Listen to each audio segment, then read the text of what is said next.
Karena temuan saya dari Desember ke Mei 2018, di 15 kota di mana saya meminta audiens seminar saya untuk mengisi kuesioner, umur berapa ibu-ibu dan bapak memberikan handphone ke tangan anak.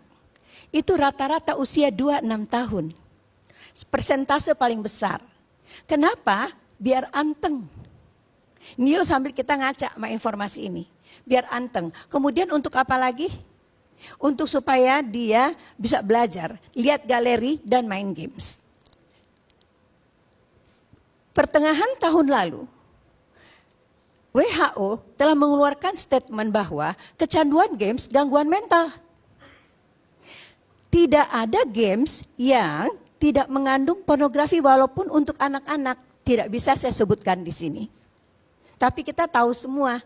Start games diputar anak itu gambar apa yang pertama sekali masuk ke otak anak dan cucu kita. Ya, nah, apa yang terjadi Bapak Ibu, izinkan saya berbagi hal yang amat sangat penting buat kita dan bangsa kita. Saya dan teman-teman melakukan penelitian ilmiah terhadap anak-anak berusia 12 sampai 16 tahun, ya, SD sampai SMA menggunakan EEG dan functional MRI. Ya, dan serangkaian tes kognisi untuk psikologi dan tes parentingnya, lalu ASI, Adolescent Sexual Activity Index. Jadi saya mau melihat bagaimana kerusakan atau gangguan fungsi otak pada anak remaja berusia 12 sampai 16 tahun berdampak terhadap perilaku seksualnya, seperti yang udah berkali-kali kita bahas di sini juga, terbukti tidak dengan penelitian ilmiah. Ternyata Bapak Ibu, hasil penelitian ini menunjukkan bahwa dopamin yang keluar oleh karena seorang anak melihat pornografi tadi pada usia pelaku ini berusia 12 atau 14 tahun, 16 tahun, itu membuat dopamin mengalir ke depan. Otak depan ini Pak Karni berada pada gelombang delta yang membuat anak ini impulsif. Maunya apa? Sekarang, sekarang juga. Kemudian sebagian berada pada gelombang gamma, kalau dia maunya sekarang, ya, lagi, dan lagi. Lalu otaknya itu mengalami desensitisasi untuk melihat suatu gambar tertentu, ya, meningkat ke yang lain, meningkat seterusnya. Apa yang terjadi? Mereka acting out. Mereka melakukannya. Kenapa mereka melakukannya? Karena mereka meniru apa yang mereka lihat dan ingin tahu. Apa yang dia ingin tahu? Rasanya.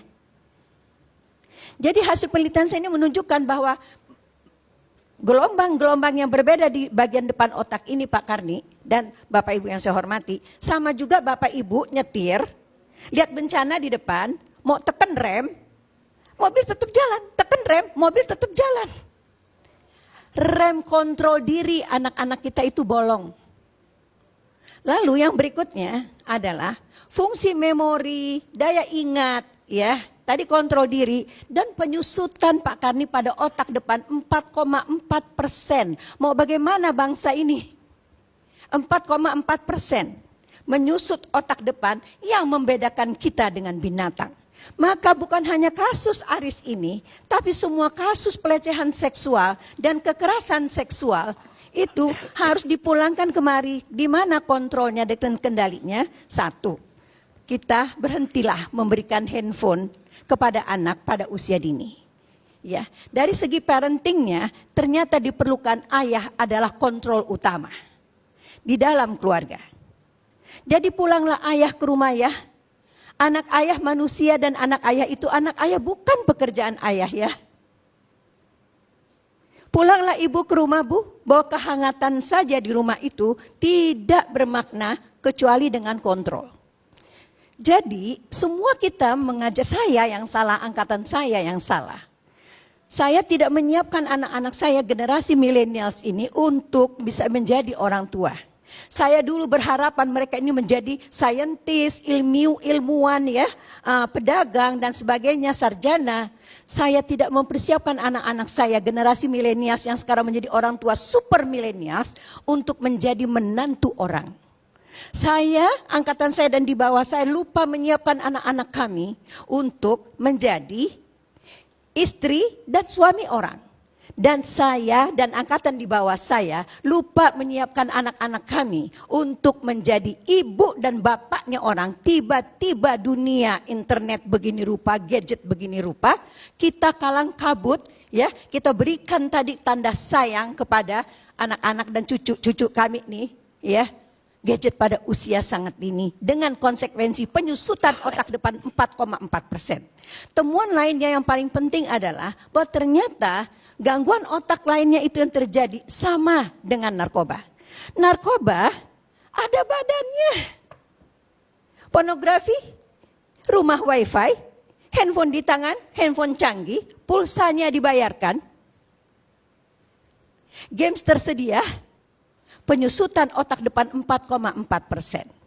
Nah, jadi maksud saya di sini bahwa jalan konklusi ini mau kebirikah, hukuman matikah, berpulang kepada kita sekarang orang tua untuk menjadi orang tua kembali karena ternyata hasil riset yang lain tidak ada hubungannya kecanduan kerusakan otak depan dengan tingkat kecerdasan. Jadi nggak bisa melihat anak-anak dari reputasi akademisnya saja. Ya, lalu kalau misalnya yang kita perhatikan hanyalah pelaku saja, pelaku ini semakin mudah, Pak.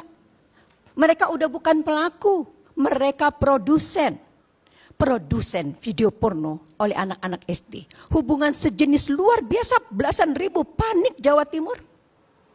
Iya kan Pak? Di mana-mana kelompok ini banyak sekali. Jadi saya menghimbau ke depan, tadi saya sudah bicara dengan sahabat saya, Bapak Dr. Fidiansyah dan Bapak Deputi Perlindungan Anak Kementerian Pemberdayaan Perempuan. Tadi apa yang disampaikan oleh Dr. Fidi, ini masalahnya baru restorasi terhadap pelaku. Apa kabar dengan korban? Semakin banyak dan semakin mudah. Jadi saya rasa ke depan pemerintah atau dalam hal ini Kementerian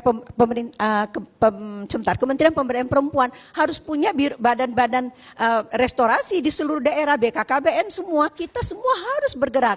Kita menghadapi bencana kerusakan otak ya pada bahagian yang membedakan manusia dengan binatang.